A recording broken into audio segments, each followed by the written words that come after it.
E agora começando, de fato, a ideia é a gente falar aqui, então, sobre a precificação, para clínicas, para consultórios. A gente vai falar de consultas, vai falar de procedimentos também. Vamos lá. O que que você vai encontrar nessa aula? O que que eu preparei para falar aqui com vocês? Sobre a importância da precificação, a precificação dentro da gestão de clínicas e consultórios e também dar uma orientação por onde começar. Então, vamos lá. Quando a gente fala precificação, parece que, eu estou falando só, de um valor. Esse valor, ele tem por dentro dele muito significado e muita informação para compor. Muita gente fala assim: "Ah, mas eu pego e eu olho os consultórios, os profissionais ali na minha região, colegas, e daí que eu faço esse,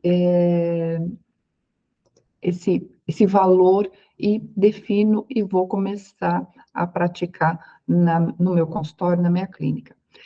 Na realidade, a precificação, quando ela é bem estruturada, bem pensada, ela é a base para que você tome decisões mais acertadas, para que você tenha um crescimento mais e melhor embasado em informações que justamente te auxiliem nesse direcionamento, para que lado, para que especialidade, para que tipo de oferta você vai fazer aos seus pacientes, né? Posicionamento no mercado também é uma das questões que você tendo uma boa precificação, você consegue, encontrar o melhor lugar que você tem aí no mercado. E quando eu falo posicionamento no mercado, a gente vai considerar na precificação, o seu tempo de, graduação, a sua experiência, o que você tem de conhecimento, de como você trilhou, né, o seu amadurecimento dentro da clínica, dentro, dos do dia a dia com pacientes, com colegas, enfim, né. E também, conhecer os limites. Daí a gente fala assim: "Que limites, Cris? Limite de precificação ou, quanto que eu posso cobrar no topo, quanto que é o mínimo?". Então, quando a gente fala de limites, é no sentido de conhecer a base do que um preço significa, e aí você sim saber qual é o mínimo básico que você não pode, cobrar menos do que ele, senão você vai estar pagando para trabalhar. E no máximo, a gente também daí a gente olha mercado, como que o mercado está se posicionando, como que, ah, você pode, manobrando e tendo consciência do seu valor, você se posicionar de uma forma mais correta. E também, quando eu coloco aqui a questão de projetar resultados. Eu sempre trago nas minhas palestras e falas que a gente não pode viver no nosso dia a dia e principalmente nas nossas questões profissionais, da mesma forma como a maioria de nós, na virada do ano, deseja as boas coisas para a nossa vida. Normalmente a gente fala: "Eu quero muito dinheiro, eu quero muita saúde, eu quero muita sorte". E coloca esse desejo de uma forma muito aberta. Tudo isso a gente precisa detalhar, falar: "Não, como que eu quero ter mais saúde? O que que eu vou fazer para ter mais saúde?", né. Vou fazer academia, vou fazer dieta, vou, me programar de uma forma melhor, vou fazer meditação? A mesma coisa é dentro do consultório, dentro do seu dia a dia profissional. Aonde você quer chegar? Como você quer chegar?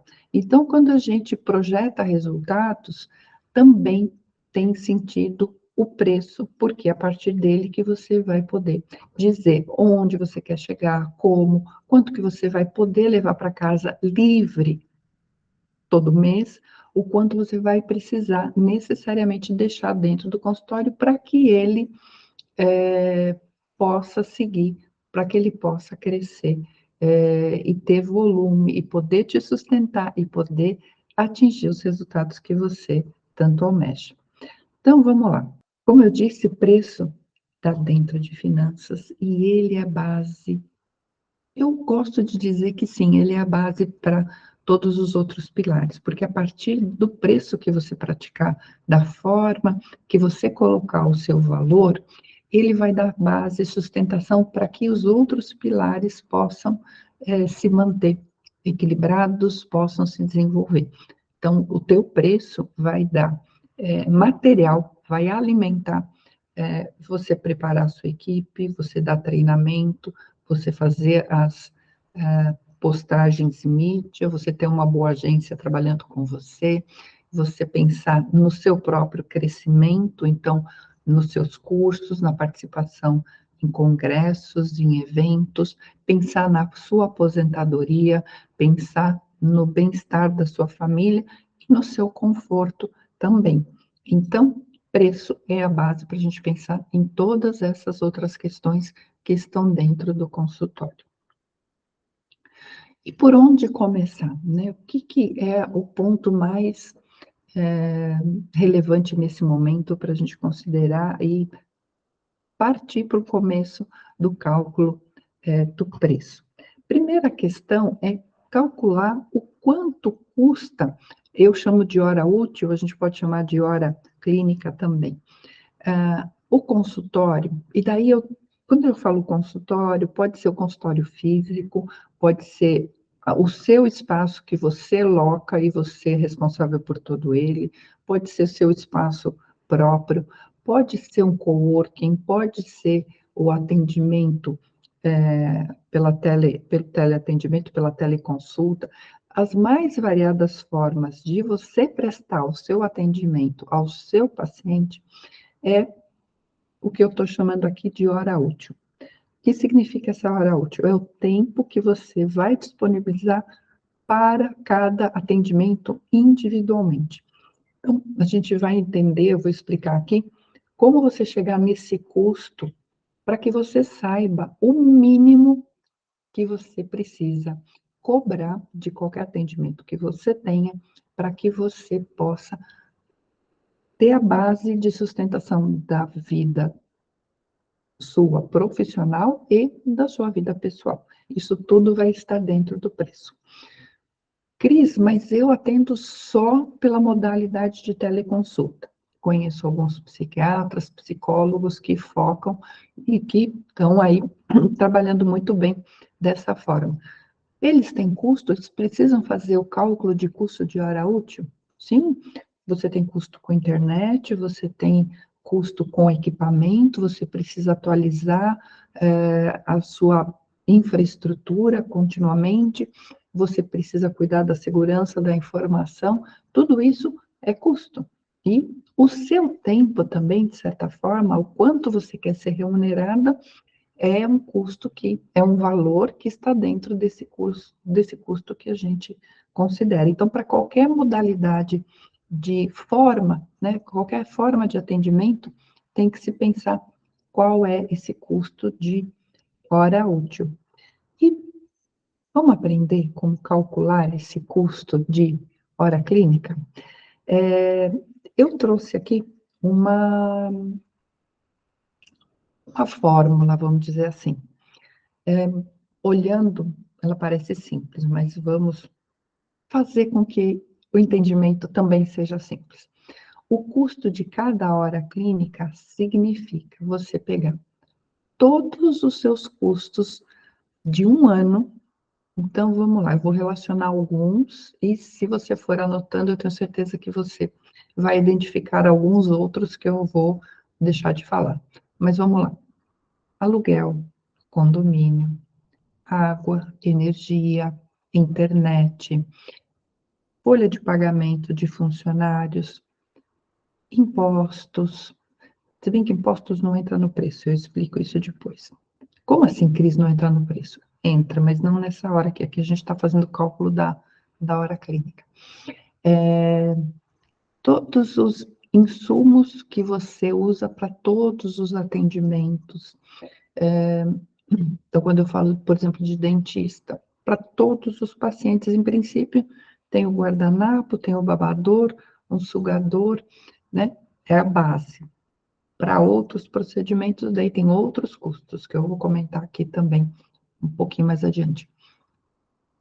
Você vai pagar também, ao longo do ano, você tem que pagar o conselho regional da sua área de atuação, você vai pagar questões anuais, taxas semestrais, assinaturas de serviços, isso tudo que você relacionar, papelaria, se você manda fazer prontuário, cartão de visita, se você ainda usa, manutenção dos equipamentos, do computador, da infraestrutura do consultório, se você tem manutenção física, né, do espaço, então você vai fazer manutenção, pintura, parte elétrica, parte hidráulica, tudo isso são custos que precisam ser anotados, pensados, planejados anualmente, né, para você poder fazer essa soma de todo esse valor que ao longo de um ano você vai usar. Cris, mas por que ao longo de um ano? É uma métrica para a gente chegar nesta hora, nesse custo de hora clínica.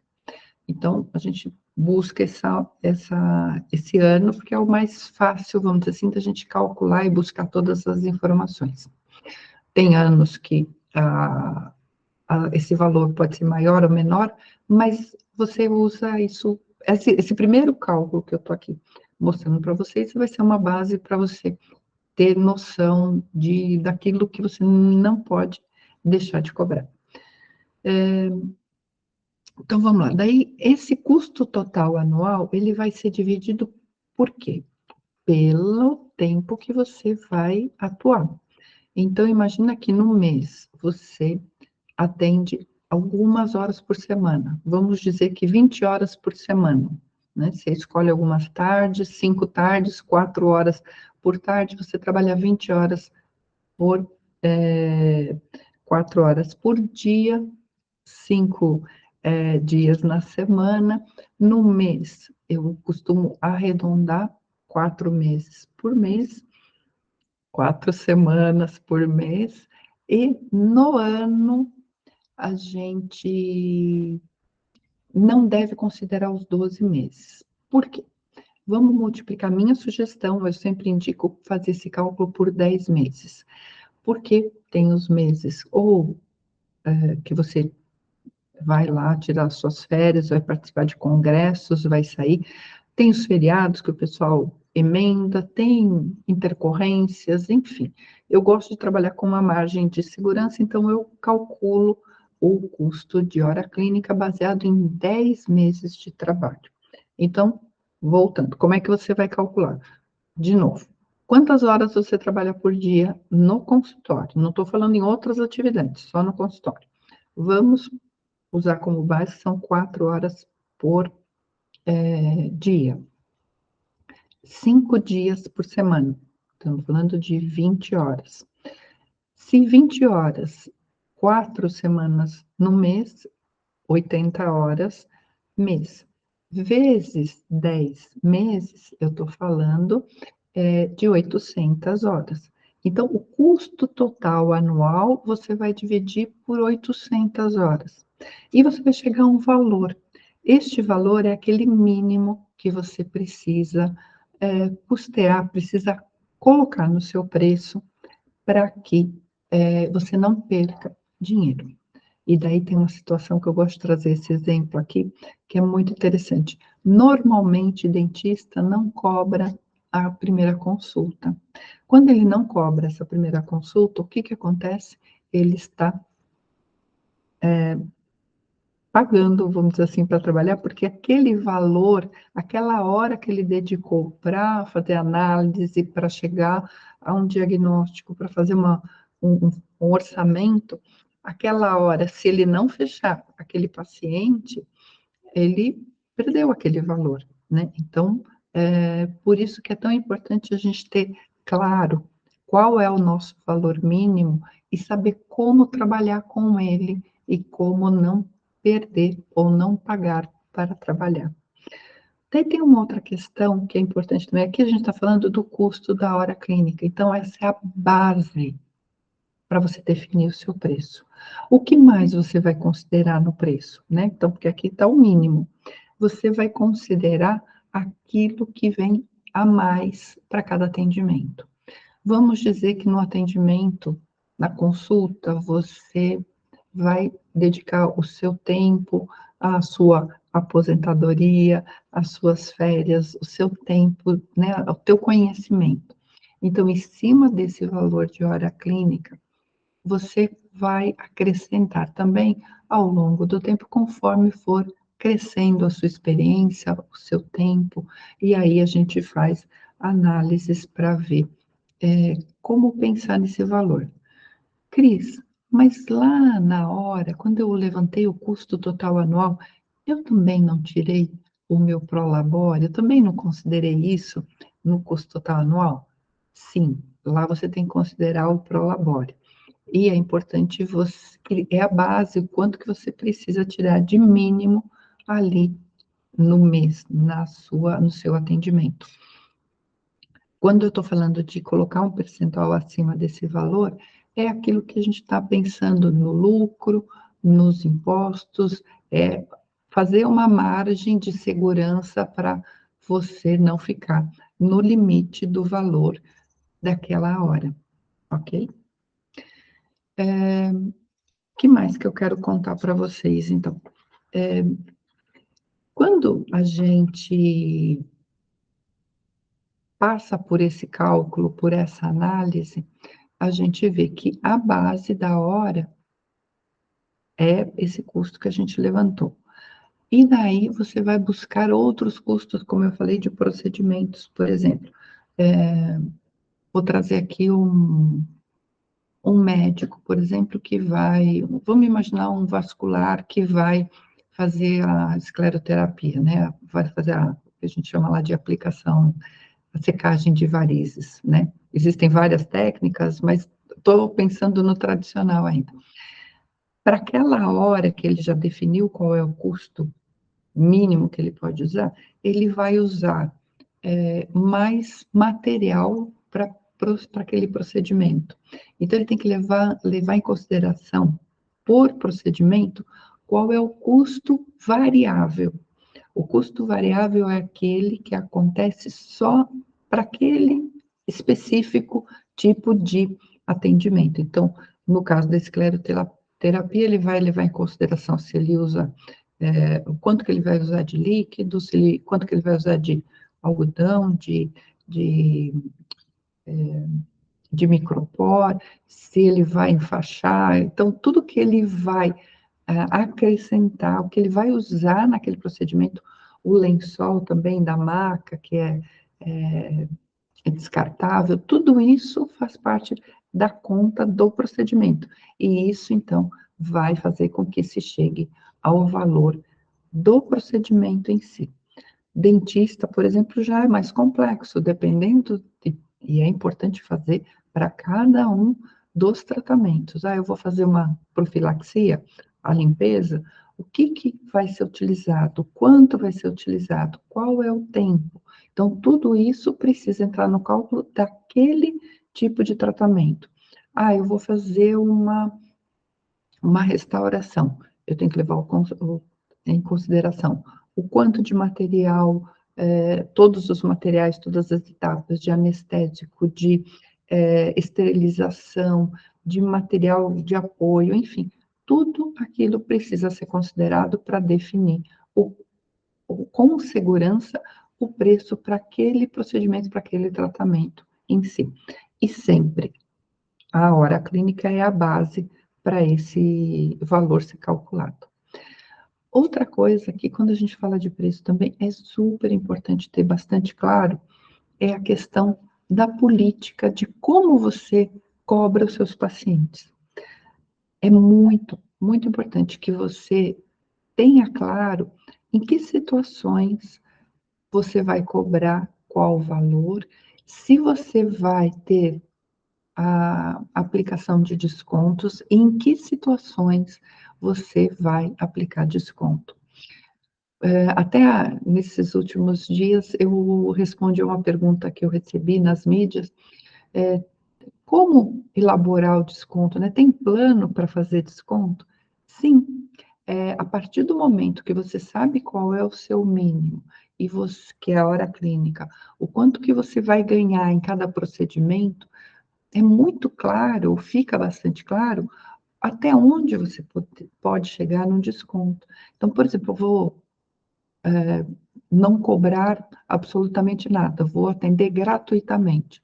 Se você definir nos seus horários que você vai ter alguns atendimentos que você vai se solidarizar com algum paciente, você quer ofertar o seu atendimento sem a cobrança de honorários, entenda isso também na hora de fazer os seus cálculos de preço, que você vai dar tanto de gratuidade, tantas horas gratuitas no seu mês, para que isso não te prejudique o resultado.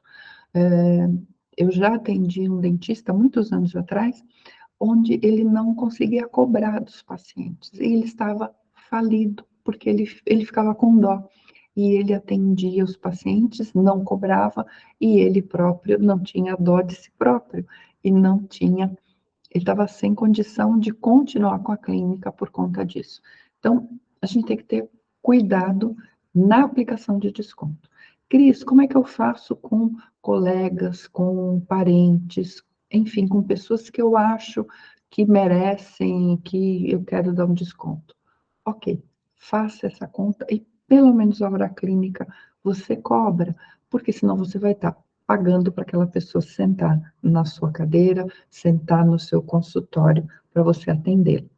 Então, quando eu falo de ter bem estabelecido qual é essa política de cobrança, é você pensar quanto de desconto você pode dar, para quem você pode dar desconto e como. E isso é muito importante que esteja claro para você, para a sua equipe, para a sua secretária, né? Ela saber, vocês combinarem como fazer essa aplicação ou não do desconto.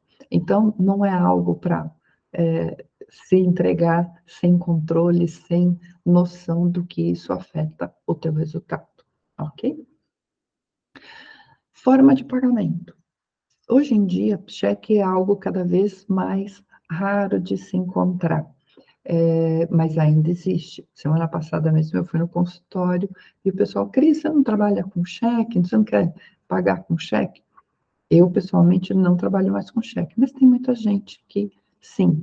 Então, ok, são as opções. Eu recomendo bastante a utilização de cartão. Pode ser débito, pode ser crédito. Você também pode parcelar o atendimento, né? Depende do procedimento que você fizer, mas tenha muita atenção quais os valores que você vai pagar para cada operadora de cartão, quais são os percentuais para crédito, para débito, para parcelamento também. Então, tenha bastante atenção nessa questão para que você não perca dinheiro na hora de fazer o cálculo do seu valor de consulta, valor de procedimento. E outro ponto importante também é reajuste. Falei agora há pouco, né, que me perguntaram se era possível fazer 2 reajustes no ano. Você vai fazer 2 reajustes no ano se o seu valor hoje ele está defasado e você precisa chegar a um patamar justo em relação à sua atividade, em relação ao momento que você está vivendo e considerando que você tinha um preço defasado, você vai fazer os ajustes para chegar nesse valor que você entende como ideal. Mas o ideal é que você faça um ajuste anual e não vários ao longo do ano, porque isso gera uma insegurança na sua base de clientes, e então é melhor que você tenha, até também para a sua organização, um processo já estabelecido de qual é o mês onde o reajuste é aplicado, com base em que informação você vai fazer esse reajuste, para que também o próprio cliente, o próprio paciente entenda que isso vai acontecer, e acontece. Tudo é reajustado, principalmente aqui no Brasil, tem a virada do ano, tudo é ajustado. Então, tem sentido você também reajustar os seus preços. Porque quando você não faz isso, o que que acontece? Você deixa de levar dinheiro para sua casa, para sua família, para suas atividades. Ou, se você não deixa de levar para lá, você deixa de investir, de cuidar do seu consultório, porque vai faltar dinheiro, né? Então, se você não reajusta, a inflação aumentou o custo, aumentaram os seus preços. Se você não aumenta, você, em algum lugar, você vai ter que apertar o cinto. E eu acho que não é esse o caso, né? Então, é muito importante fazer essa tomada de consciência, essa programação, para que você tenha claro quando, como e por que fazer reajuste. Mas eles devem acontecer, sim, né? Outra coisa que também, quando a gente fala de preço, e isso tendo essa base bem definida, é muito importante a gente ter as nossas metas de crescimento. Como assim, Cris? Na área da saúde, a gente, até, eu sempre falo isso aqui, ainda é um tabu falar em lucro, ainda é tabu falar de faturamento, de resultado, porque eu quero mais, receber mais e ter mais retorno. Mas, se você não tem mais retorno, se você não tem lucro, você não tem como reinvestir na sua própria atividade, através dos cursos, dos congressos, da compra de novos equipamentos, da sua atualização. Então, precisa, é através desse resultado positivo, desse aumento de resultado, que você também vai poder entregar mais para os seus pacientes. Então, quando a gente fala em metas de crescimento, é a gente, ao longo, a ideal também, quando a gente faz o planejamento no início do ano, igual quando a gente faz nossos desejos de ano novo, é a gente pensar o que eu espero no próximo ano. Quantas são as consultas, quantos são os procedimentos, quantos são os atendimentos que eu preciso fazer, quais por produto, por procedimento, né? Qual é a margem, quanto que eu vou ter de cada um. E aqui eu vou fazer um pequeno parênteses. Já atendemos vários profissionais da saúde que tinham mais de um produto, mais de um serviço para ser entregue. E é comum a gente perceber que o profissional da saúde gosta, tem mais afinidade por algum tipo de procedimento, de tipo de atendimento. E muitas vezes não se faz a análise que, às vezes, esse atendimento é o que não traz uma boa rentabilidade. Ele, às vezes, para o paciente pode parecer de um valor elevado, um valor mais caro, mas quando se tira todos os custos daquele serviço, o que sobra para o profissional da saúde é muito pouco.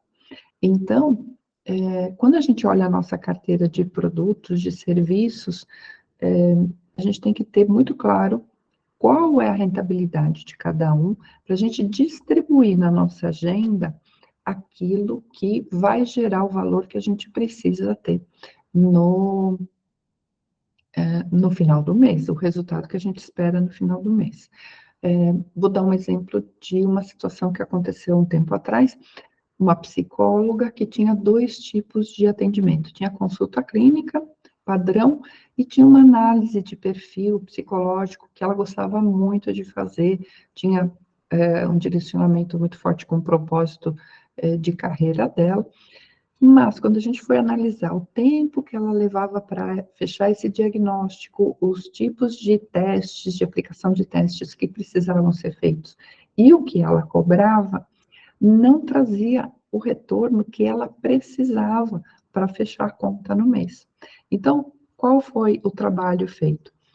Que quais, quantas atividades, quantos pacientes ela poderia ter novos mês com aquela demanda e quantos ela precisaria ter, no mínimo, no atendimento clínico normal, vamos dizer assim, para cobrir os custos da clínica.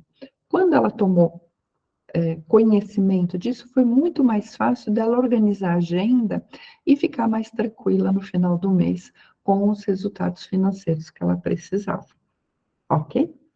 Então, para isso que a gente precisa de metas de crescimento, ter ideia de o que, como, que mês, lembrando também, eu vou embora falando aqui, gente, daqui a pouco eu já vou me segurar aqui com o tempo, mas quando a gente fala dessa questão do planejamento e das metas de crescimento, é, é uma forma da gente balizar onde a gente quer chegar, aquilo que eu comentei da estratégia, de atender o público, e é muito importante que, mês a mês, a gente faça uma análise de como aconteceu, se teve sentido, de quanto a gente colocou de investimento, quanto comprou de material, e ver se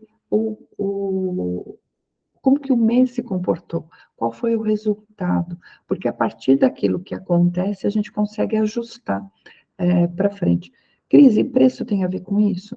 Tem, porque você vai entendendo também, ao longo do ano, como que é o comportamento da sua carteira de pacientes, que mês que é baixa, que mês que tem uma procura maior.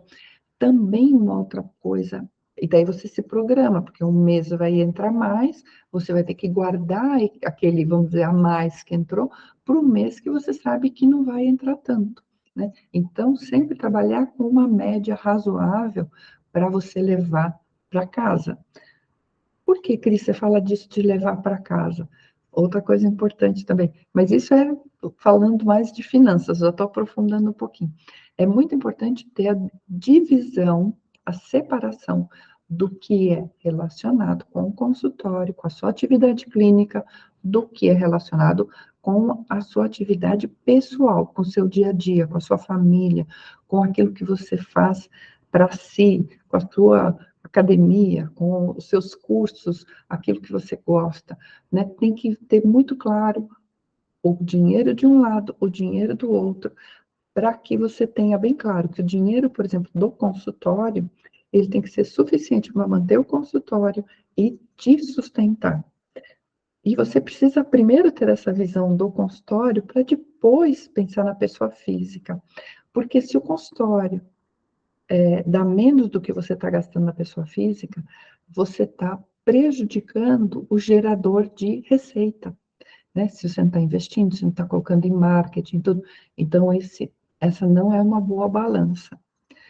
Um outro ponto que é muito importante, daí eu estou fugindo até um pouquinho de precificação aqui, mas um ponto muito importante, quando a gente fala dos salários da equipe, dos valores que você tem a pagar para a sua equipe, você tem que cuidar e guardar aqueles valores que são de direito da sua equipe, dos seus funcionários.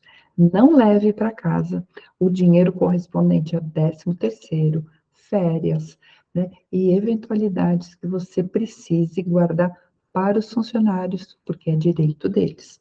Então, não leve para casa esse dinheiro, faça uma reservinha para que também você flua bem com a questão de preço.